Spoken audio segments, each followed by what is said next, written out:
Pengadilan Negeri Kota Cirebon, Jawa Barat membuka sedikit berkas kasus Vina dan Eki yang telah ditangani tahun 2016 silam.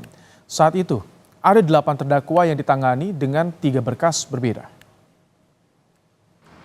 Humas Pengadilan Negeri Cirebon bilang kasus pembunuhan Vina saat itu menyeret 8 orang terpidana. PN Kota Cirebon saat itu hanya menerima 3 berkas dengan total 8 orang pelaku. Oleh karena itu, pengadilan hanya fokus untuk menyidangkan 8 orang yang telah ditangkap. Proses persidangan dilakukan terbuka, sementara untuk terpidana yang masih di bawah umur berlangsung tertutup. Kasus ini pun juga sudah melalui tahapan kasasi hingga gerasi pada tahun 2019, tetapi ditolak.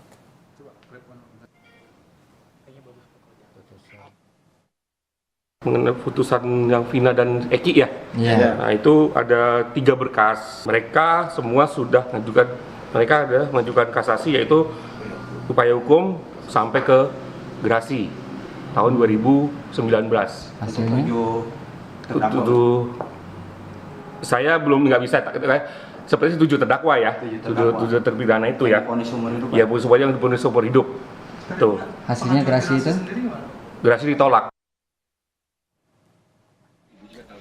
Menanggapi pengakuan mantan terpidana kasus pembunuhan Vina yang telah bebas, Saka Tatal yang bilang dipaksa mengaku oleh polisi saat penyelidikan kasus Vina, anggota Kompolnas Yusuf Warsi menyatakan telah berkoordinasi dengan Polda Jawa Barat. Dalam waktu dekat, Polda Jabar akan memberi tanggapan soal ini.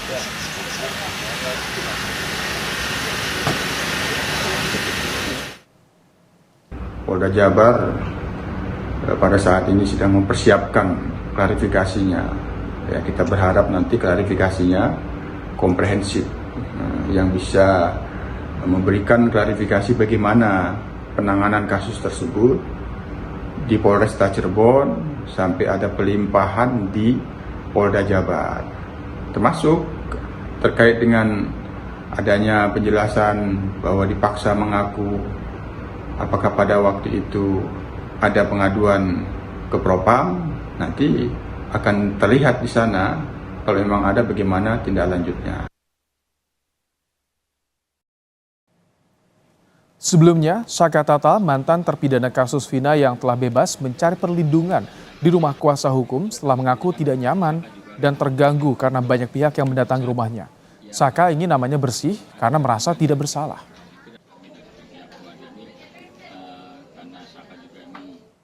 Bahwasanya saya tidak melakukan apa yang dituduhkan. Saya kepayanya itu normal biasa kayak dulu lagi. Bahwa saya sebenarnya tidak bersalah sama sekali.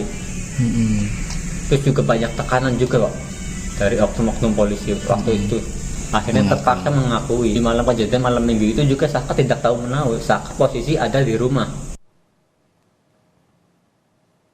Ya, Saudara, Kriminolog Universitas Islam Bandung Nandang Sambas bilang, Saudara, harus ada pemeriksaan terhadap penyidik yang menangani kasus kematian Vina dan Eki. Nandang menyampaikan, kasus Vina merupakan kasus tindak pidana biasa di mana tidak ada unsur politik. Namun karena penanganannya yang belum tuntas, maka perlu penjelasan kepada masyarakat agar tidak menimbulkan kegaduhan.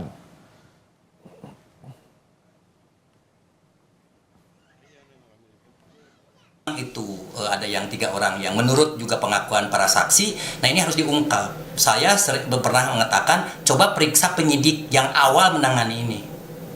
Ya, konon katanya sekarang kan Polda sudah terjun, Kompolnas sudah terjun, Mabes sudah terjun. Periksa, minta keterangan dari penyidik awal yang menangani ini karena pintu pertama dan pintu utamanya adalah penyidikan awal. Untuk informasi lebih lengkapnya, Saudara, kita akan bergabung dengan jurnalis Kompas TV, ada Muhammad Syahri Romdon. Selamat petang, Syahri. Apakah sudah ada tanggapan dari polisi terkait dengan tuduhan polisi melakukan di luar prosedur terhadap para pelaku pembunuhan Vina? Ya, baik Kim di studio dan selamat sore, Dara. Secara resmi dari pihak kepolisian sangat dinanti oleh kami dan juga oleh utamanya.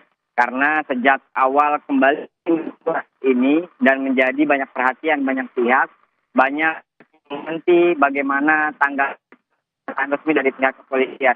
Kami sebagai yang bertugas di wilayah telah berupaya untuk melakukan informasi tersebut sejak beberapa hari lalu. Bahkan di hari itu pada saat terjadinya ada informasi beberapa petugas Polda Jawa Barat yang datang ke Cirebon untuk melakukan pendalaman terhadap 3 orang yang diburu oleh petugas kepolisian. Kemudian di hari kami sudah juga meminta konfirmasi kepada pembusuran, namun mendapatkan beban yang sangat singkat, yakni akan diinformasikan setelah ditangkap nantinya. Pada saat kami menanyakan hal yang kedua, yakni bagaimana tanggapan Polda Jawa Barat terkait banyaknya atau sebagian para kuasa hukum terpidana ini menemukan kembali pernyataan tertangkap yang dilakukan oleh penyidik pada saat itu, namun Kombes Surawan tidak memberikan tanggapannya tersebut. Dan hari ini kami bertemu dengan Kapolres Cirebon Kota AKBP Hadianto menyampaikan secara jelas dan gamblang bahwa kasus ini ditangani oleh Polda Jawa Barat sehingga Polres Cirebon Kota tidak memiliki kewenangan sedikit pun untuk memberikan penjelasan apapun baik dari awal maupun pada tahapan yang saat ini sedang didalami oleh kepolisian Polda Jawa Barat. Dan memang seperti yang kita ketahui secara running terus pemberitaan ini, banyak sekali pihak yang akhirnya mempertanyakan bagaimana sebetulnya saat awal kejadian tersebut.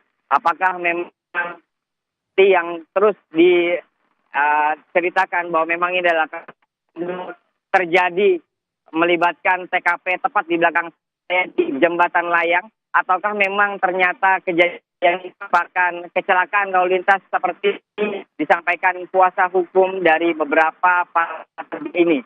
Kami terus masih menunggu penjelasan dan perkembangan terbarunya dari kepolisian. Rahmat Ibrahim. Baik, terima kasih Muhammad Syahri Romdon untuk laporan Anda langsung dari Cirebon, Jawa Barat.